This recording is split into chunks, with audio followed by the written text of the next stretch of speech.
the Ticats Audio Network. This is the CFL This Week with Bubba O-Neil.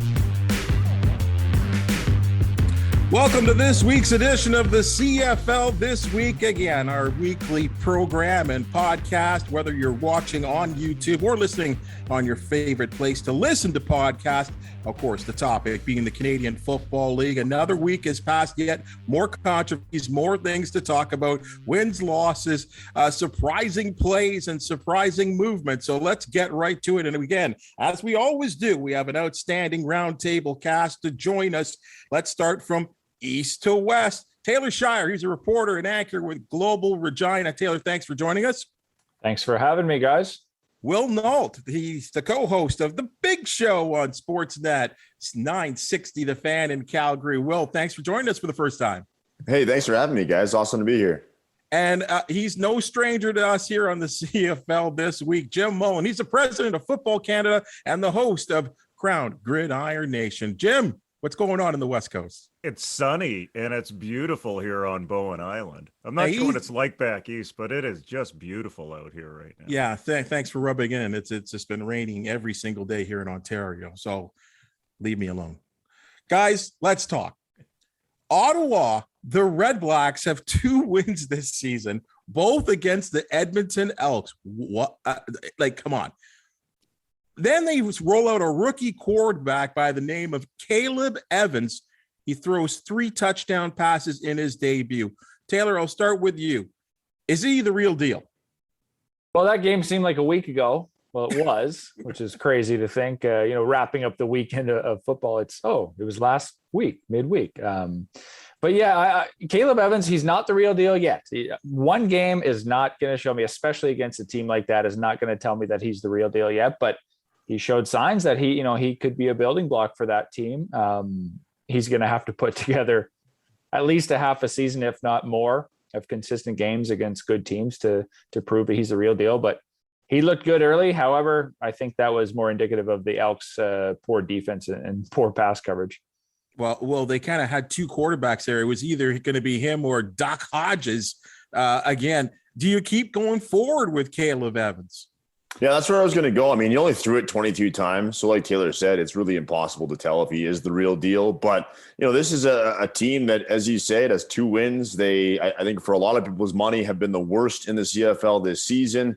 That win perhaps could keep their year alive with 3 games against Montreal still to go. And I mean, that was the best quarterback performance they got all season long without question. So if I'm Paul LaPolice and the Red Blacks, I see no reason to at least give this kid a shot, see what you've got in the 23-year-old. And the thing that impressed me the most, as Taylor mentioned, yes, it was more indicative of the Elks and how poor they were that night. But this kid was not afraid to take shots. He was athletic. He ran the football.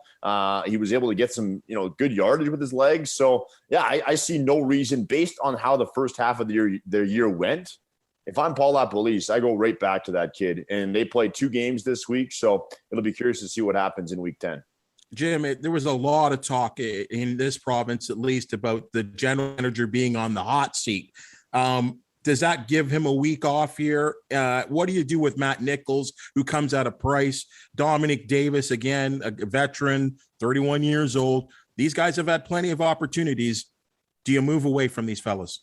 I'm not sure if you necessarily move away from them. I was just thinking about, one great game for a quarterback. All of a sudden, we're anointing him as the next starter for the next few years for the team in Ottawa. And I go back to a time where in the Canadian Football League where there was more personnel stability.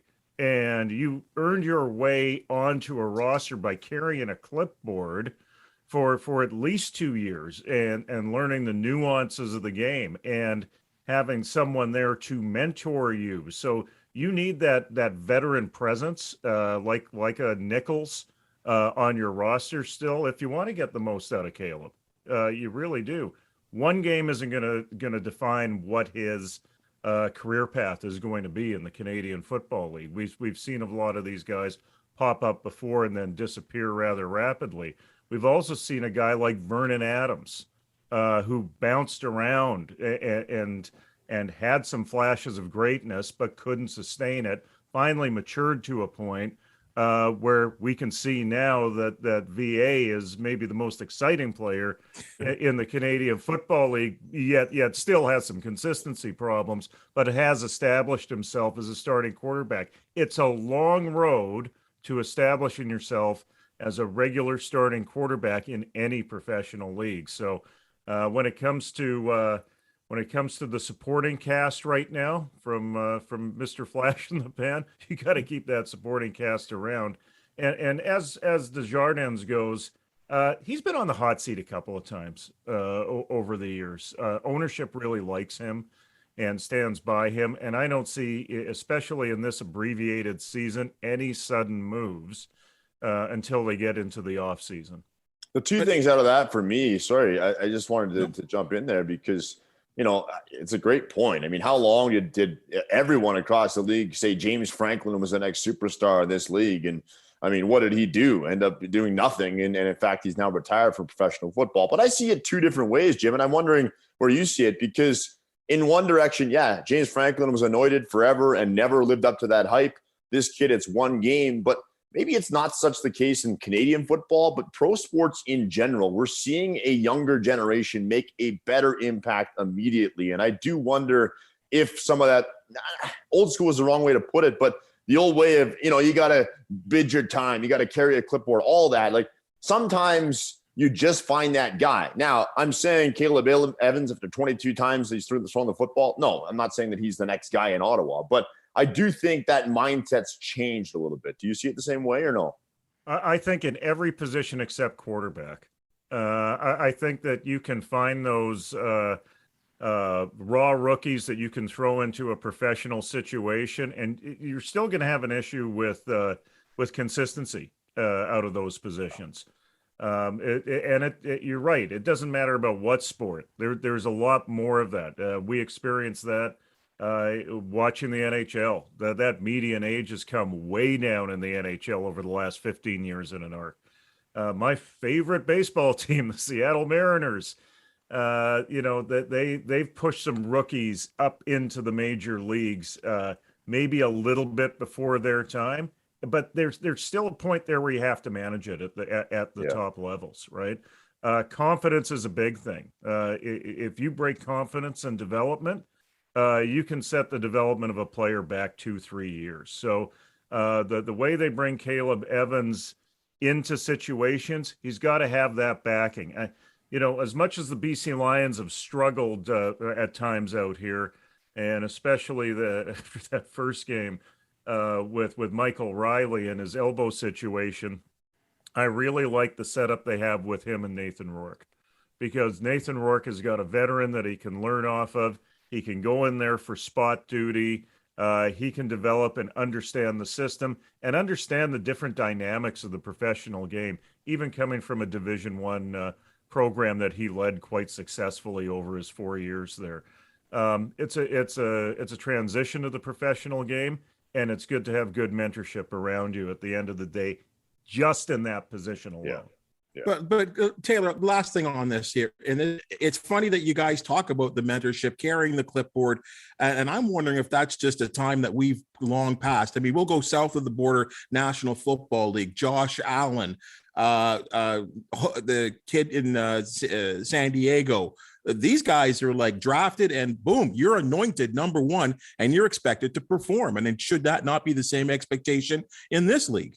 Yeah, there's two different trains of thought south of the border, north of the border. I think the quarterback positions are totally different, but I think south of the border in the NFL, there's a lot of pressure from the fan base and even from sort of the outside world to get the flashy young quarterback, the high draft pick in right away, as opposed to biding his time behind a veteran quarterback. You don't have to be behind Tom Brady or Aaron Rodgers or somebody like that, but professional guy who's been around, guy like Nick Foles or somebody like that, where you learn 1 or 2 years, you let the old guy start, you learn from him, and then you get put in year 3. You can see spot duty in the first 2 years, but I think year 3 is when you really take off. You grasp everything, you stay within the systems, you learn everything. I think you're set up for much more success that way.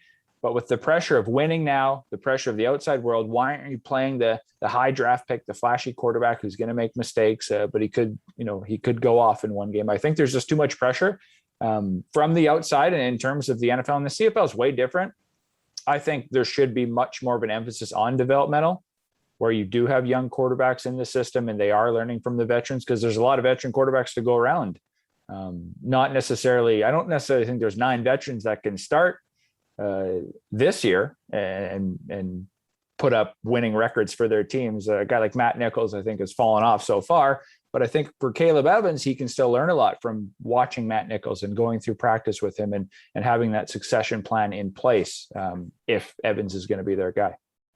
Jim, your BC Lions were taken to task by, I guess, what we would assume are the top team in the Canadian Football League, by the Winnipeg Blue Bombers. Kenny Lawlor, 12 receptions, 205 yards. I think he got into the end zone as well, too. If I was given a question list or name the 10 top receivers at the beginning of the year, Kenny Lawlor does not make my list. Did he make your list? Is he the best receiver in the Canadian Football League? Well, a couple of things about that. I think if there's one team in the CFL that has done the best job in terms of finding the Kenny Lawlors, it's the Winnipeg Blue Bombers. The personnel department there is head and shoulders right now above the rest of the Canadian Football League. And when you look at their success at the end of the day, and obviously they're easily the number one team right now in my mind, outpacing the rest of this league. It comes down to guys that you don't see, Danny McManus, Ted Gavaya, those guys who are out in the field finding these guys and bringing them back to the Winnipeg Blue Bombers. So Kenny Lawlor, he's one of the Kenny Lawlor's there, and Lucky Whitehead is here in BC. That they knew that they could let a guy like Whitehead go to BC in free agency because they got the next up, right? But Kenny Lawlor being that productive is a byproduct of protection for the quarterback, is a byproduct of that Winnipeg offensive line, is a byproduct of the BC Lions deciding to go quick and mid-sized on their defensive line. And they're kind of learning a lesson from that. That is their Achilles heel right now, is their defensive line. It's why the Elks came in here and won, because they dominated with the running game. It's why the Winnipeg Blue Bombers had an easier time on offense, because they had time to throw the ball. And one of the things I like to open up to all the guys here is, let's take a look across the Canadian Football League. Outside of the Bombers, it would seem that everyone is showing their Achilles heel. Every one of these teams has a major flaw to it. Is with your team in your backyard, do you see a major flaw with your team? I see it with the BC Lions and their defensive front. What about you guys? Will? Go ahead. Yeah, I think for the Stampeders, it's been the conversation for really the entire year going in the offseason. Everyone's like, who's going to catch the football? Who's going to, finish drives for this team? I think their inability to finish drives on offense, their receivers dropping balls everywhere. And really, you go back to 2019, they were, I believe, dead last in rushing the football. That continues to be a huge problem for this team. And I mean, the problem nobody saw coming in Calgary was Bo Levi Mitchell does not look like Bo Levi Mitchell. And there's a lot going on there. I know last game he admitted that, there's been some shoulder issues that have been bugging him. You could see that it affected him in the second half of that game against Saskatchewan. The first half, he actually looked like the elite Bo Levi Mitchell that we have come to know. And you're thinking, oh, maybe this is the turnaround of Calgary's season. But that to me is this team's biggest issue. I think the coaching staff on defense has done a nice job plug and play. And you mentioned Winnipeg's ability to find,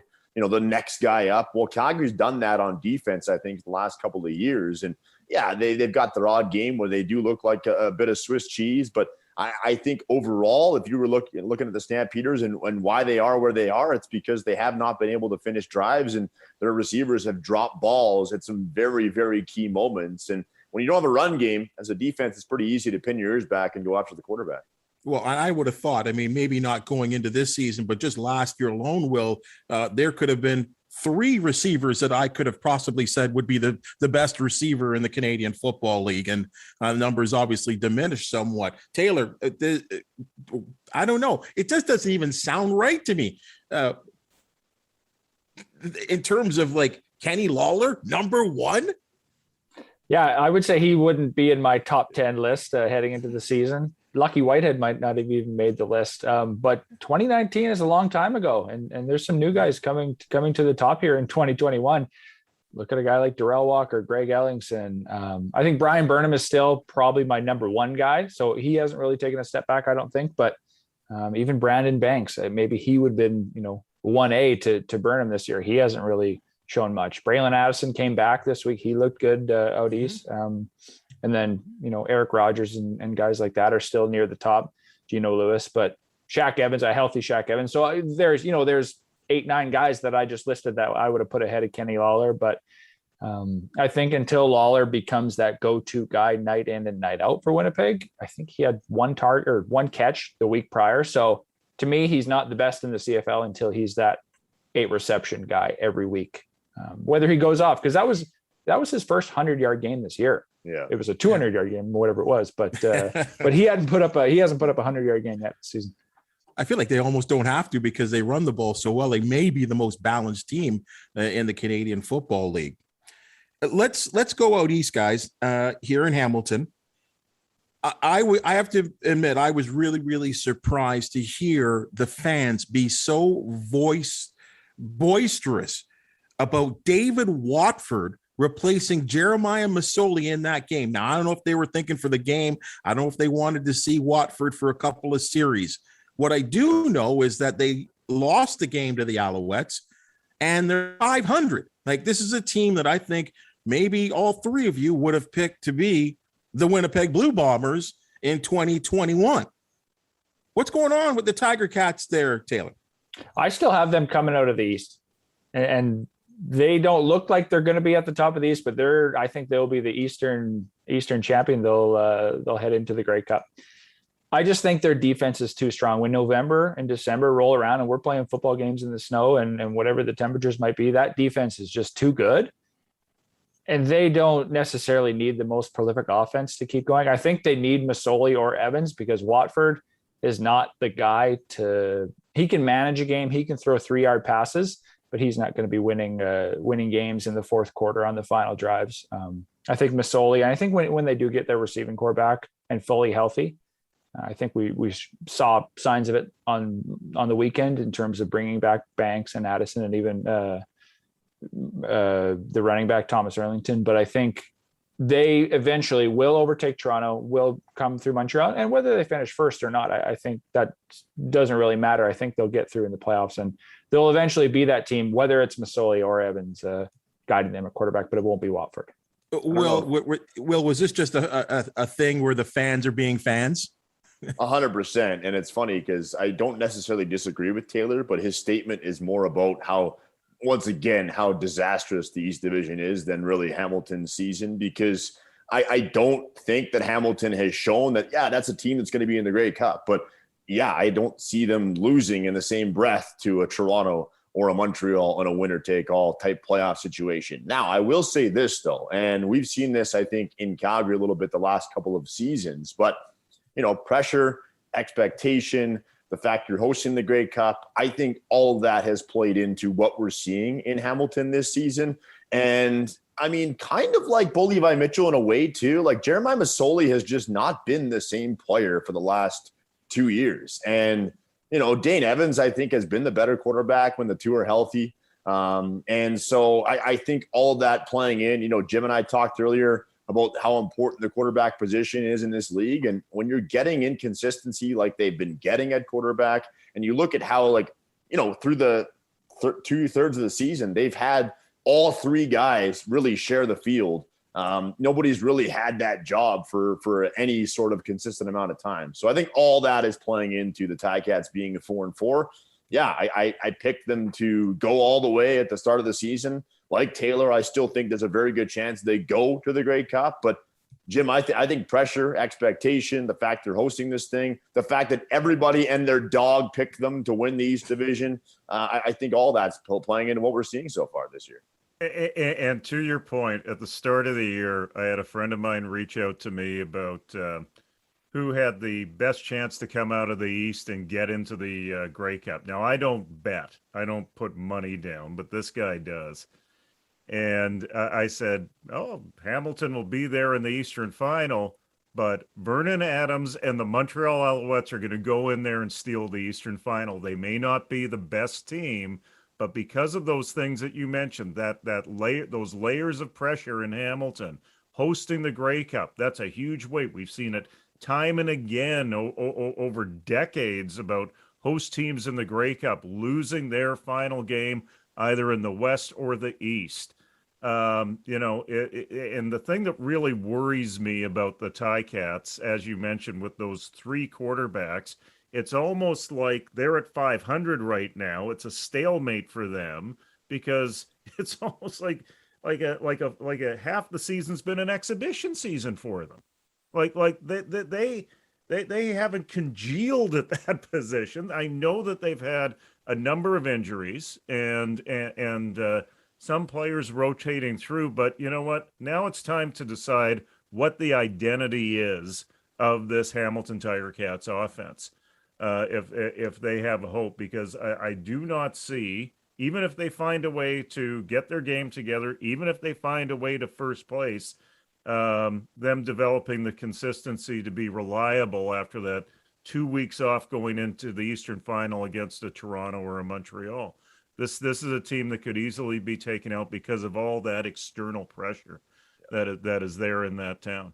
Well, I mean, and there's certainly been the receiver issues. I mean, they finally get Addison back. They released Devere Posey, who was their big free agent acquisition to really complete that wide receiver core. There's clearly something wrong with Brandon Banks, or all of a sudden he turned 40 years old. He almost doesn't look as quick as what we saw in 2019, where he was easily the most dominant wide receiver in the game. Masoli 0-2 out of the gate. Now, mind you, those were real tough road games in Winnipeg on opening night, and of course going into Saskatchewan, going to Regina, where I think he was sacked 6 times. The defensive line, the Riders, was just unbelievable that night.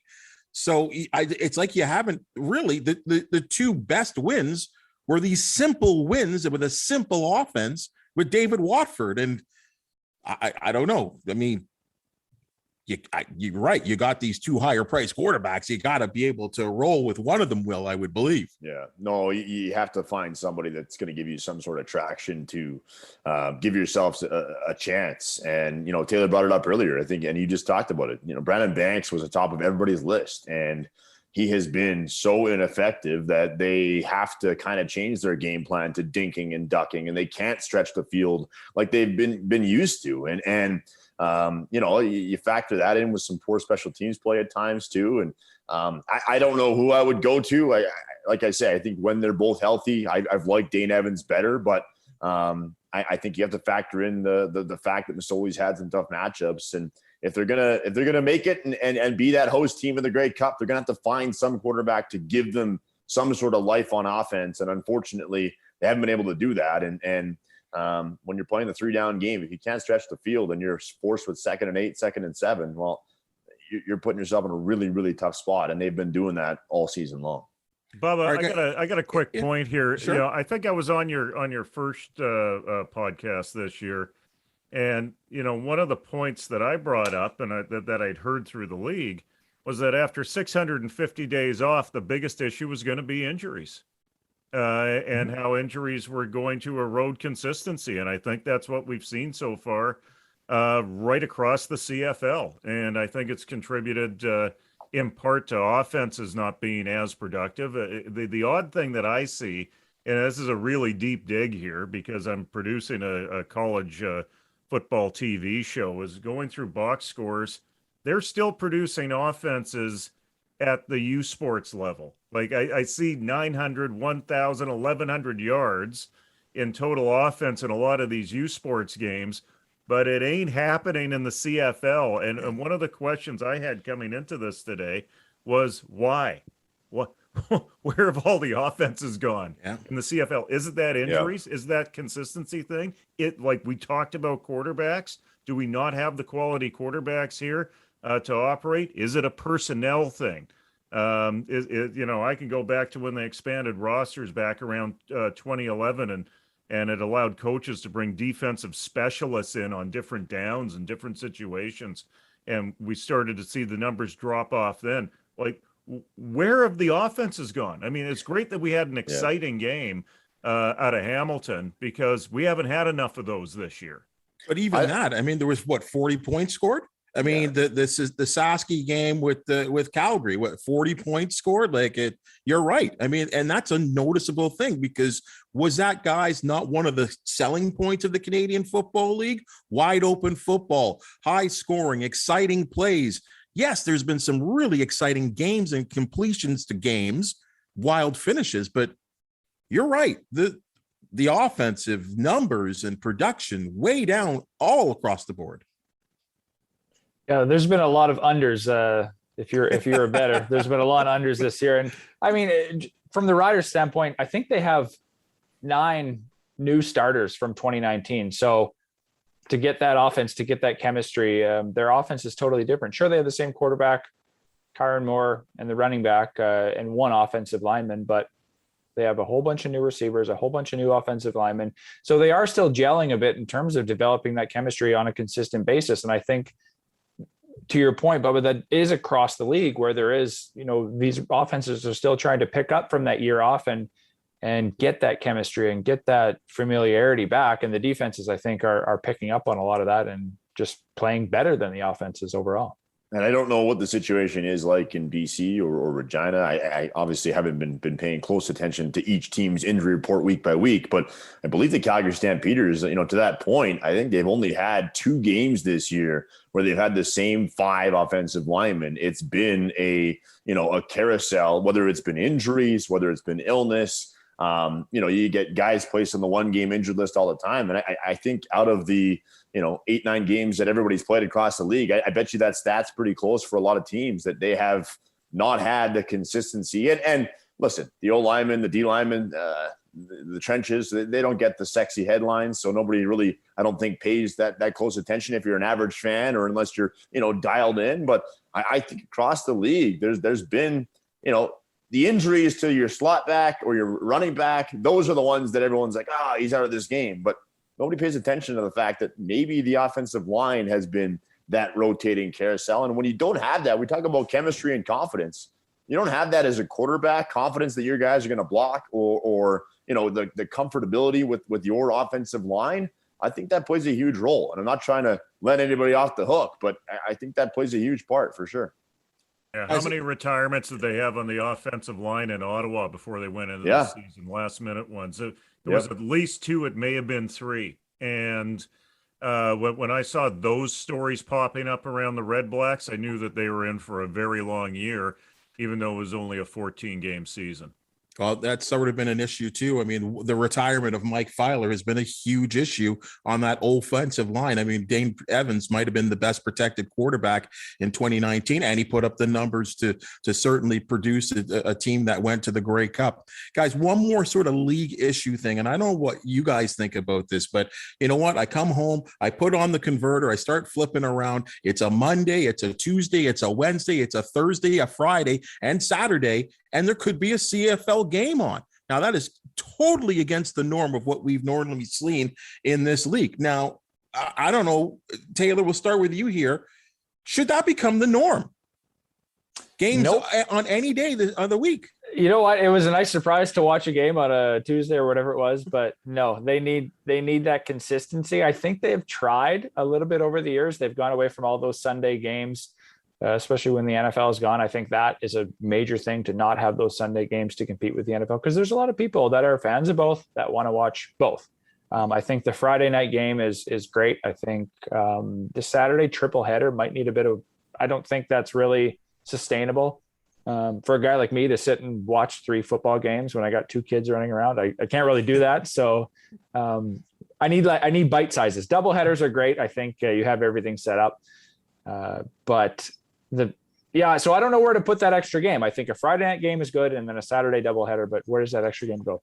Yeah, for me, I mean, I'm the old school that I can sit on the couch and watch for 9 hours. You do it on Sundays. Why can't you do it on Saturdays? I've always thought that if you're the CFL, the best thing to do is have your showcase, your game of the week on the Friday, and then have your triple header on Saturday. And if you didn't want to go that way, and if you wanted to have sponsors, you could have Thursday night football, Friday night football, whether, insert sponsor A, sponsor B here for those two games and finish your week with a doubleheader on Saturday. But I think one of those two models needs to be adopted full time, because one of the biggest issues I've had, talking to average sports fans about the CFL is exactly what you just talked about, Bubba. You don't know when games are on. I mean, you've got to have that set schedule. And I think the CFL has tried at different points. Obviously, the triple header has been tried a couple times here the last few years. But yeah, whether it's the Friday night showcase, your game of the week, and a triple header Saturday, or you go Thursday, Friday, doubleheader Saturday, I think one of those two models, Jim, should be used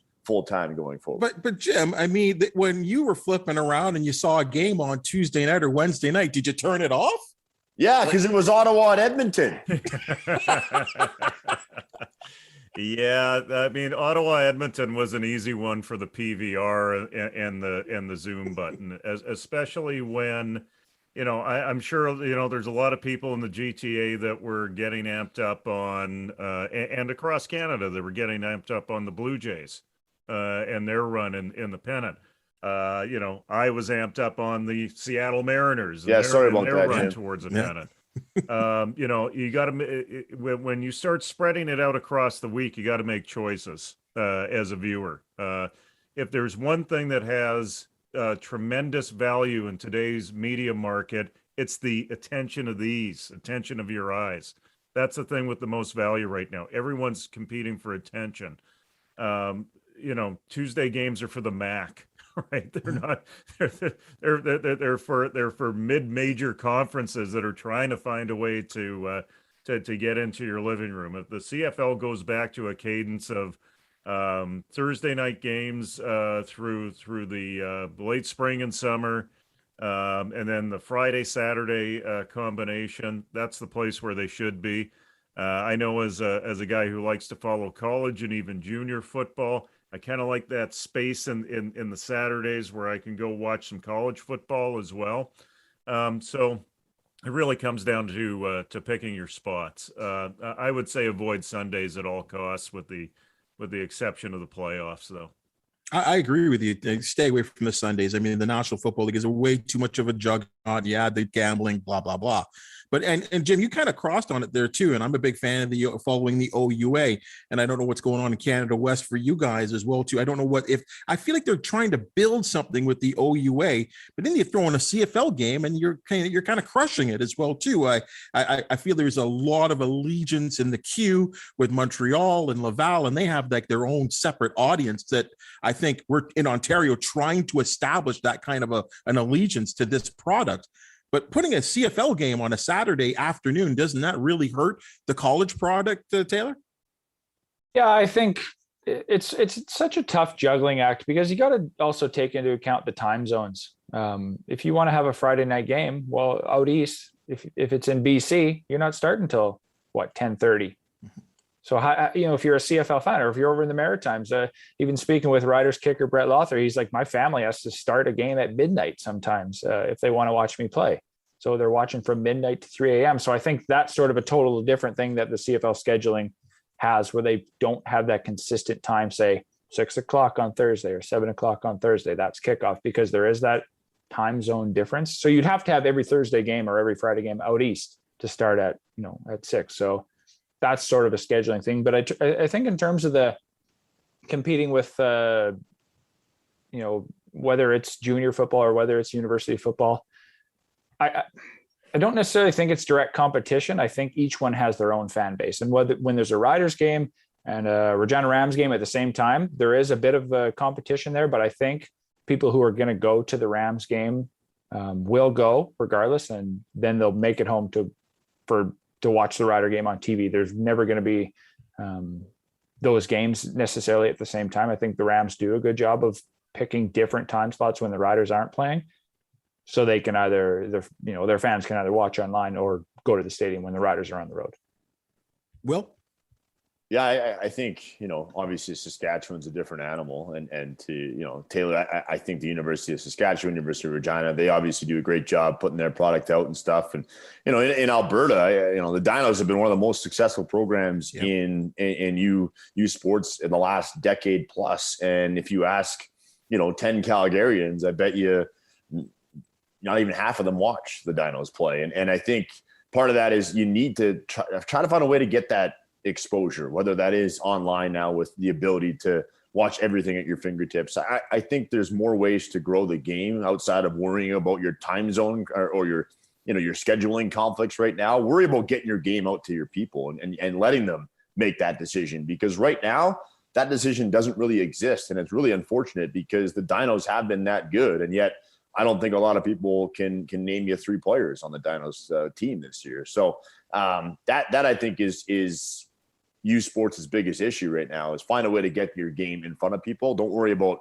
CFL scheduling their games at the same time. Let's make that decision a hard one first. And I hope they, find a way to do that. And obviously, I don't know how you guys feel, but the Vanier Cup and the Grey Cup being played on the same weekend, the same facility, I think was one of the greatest things they've done. And then when they went away from that, it was super disappointing. I know there's plans to do that again here in the future, but that's one of the ways that I think you can continue to grow that program and make U Sports relevant on Saturdays. Because right now, if you're not living in a place like Ontario, it is hard to, unless you're really digging for it or you've got people that on that team, you're probably not going to find that when you're sitting on your couch channel flipping on a Saturday.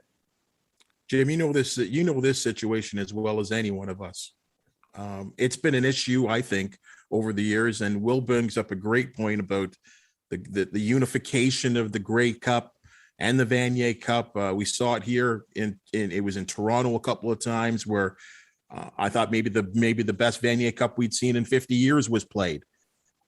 Is that something that really should be a concern to both associations? I was the director of the 2011 Vanier Cup in Vancouver, the first time they really integrated the Vanier in with the Grey Cup. And there were a lot of challenges behind the scenes with that. But, the best moment for me organizing that event was getting a call from my ticket manager, not having a pair of tickets together to give away to a contest winner, which told me we had a lower bowl sellout.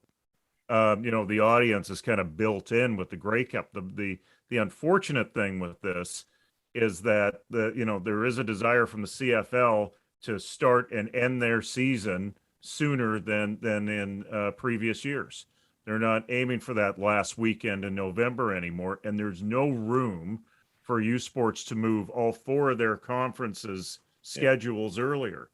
That would mean if you move those things earlier, you end up with students losing out on the opportunity to take a job in the summer. There's more costs with camps. You run games without students on campus. So I think that vision of the Vanier Cup being together with the Grey Cup is not something that's going to happen in the near future, unfortunately. Now, is there an opportunity for instance, if Hamilton is hosting a Grey Cup, that you play the Yates Cup there because of the way the schedules work? Sure. And is that a springboard then that when the CFL season ends, there's some awareness around that with a tremendous game, that then you have the bonus round and that traditional place on the calendar for football fans to go towards the end of November and watch some championship football. Yeah. So there's something of a compromise there, I think. But getting back to coordination between everyone, since I took the position of president of Football Canada 2 years ago, my main job has been to try to get people to cooperate and align. Like, football is a very siloed sport. What the junior guys do over here, what the university people do over here, what the CFL does over here, even what NFL Canada does, no one's connected. It's the biggest frustration that we have in the sport behind the scenes. And, a microcosm of that is what happened last Friday here in Vancouver. the UBC Thunderbirds decided to stage their homecoming game at the very same time the BC Lions were playing. Now, that there's a challenge there with fans and fan base, but the bigger challenge is also behind the scenes because, we have an ecosystem when it comes to the sport in this country. And so if you're running two major events at the same time, where do you get your broadcasters from? Where do you get your camera people from? Where do you get your game support from? You're eating, you're eating into the same pie in Right. terms of being able to stage a successful event. So, I think my biggest frustration over the last 2 years is seeing the CFL and other stakeholders competing when it would benefit them to work together or to at least communicate. And the sooner that's solved, the sooner the entire sport, not just the business of the CFL, the entire sport can move ahead in a cohesive fashion. Well, There's my speech. There's my speech. No, and that's fair because I mean, from where you're coming from, at your position, that makes a lot of sense. And Will, let me throw this to you. And it's funny that you did bring up the Calgary Dinos, McMaster Marauders. They were Yates Cup champions. They played, I believe, the Mitchell Bowl in Calgary, which I thought was a real good game. And I didn't know what to expect in terms of visuals, in terms of fans. And it was a cold day in that Mitchell Bowl, but I got to admit, I was a little disappointed. And I was like, okay, well, I thought we were doing better in promoting both games, the U Sport and the Canadian Football League. And I mean, was there 1,000 people there? Probably not. There's 800. Yeah. And that's been the biggest issue. Now, I think part of it is that, I've thought about this for a long time, and I grew up playing football in this city, and Shouldice Athletic Park has grown tremendously.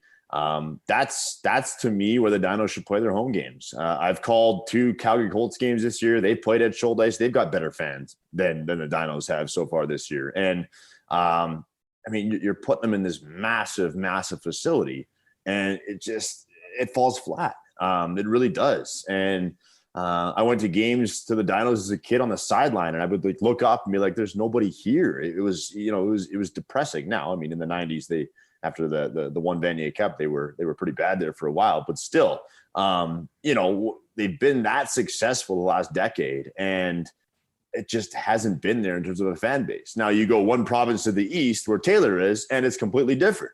Saskatchewan and Regina, both fan bases. Now I think Taylor, the Rams probably have the same problem the Dinos do sometimes when they play at Mosaic. And, it looks like there's 200 people there because the stadium's so huge. But, if I'm the Calgary Dinos, I know it's not on campus. I know it's not ideal, but move your games to Shouldice Park. Build yourself a locker room there. You've got so much room to have a beautiful practice facility and a locker room. And if they do that, you can market it better. You're certainly going to get people. I'm sure you're going to get people there. But yeah, playing in McMahon, I think that experiment needs to come to an end.